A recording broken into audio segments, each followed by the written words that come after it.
Bosh qahramonimiz ko'rimsizgina qishloqqa yetib keladi. Bu uning birinchi vazifasi edi. U vazifa berilgan uyga yetib keladi va uni kichkina bir qizaloq ochadi. Ular o'rmonga borishadi. O'rmonda qandaydir shovqin eshitilgani sababli qizaloqni ortga oladi. Bu yaralangan tulkimiz bo'lib chiqadi. Bosh qahramonimiz uni davolaydi, lekin u tishlab oladi. Bu tulki uni davolaganini ko'rib, unga darrov qo'shilib oladi.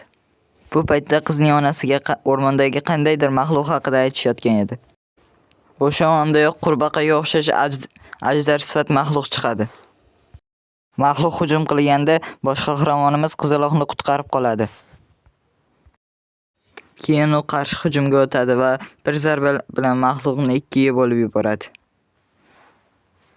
Va qizga buni hech kimga aytmaslikni tayinlaydi.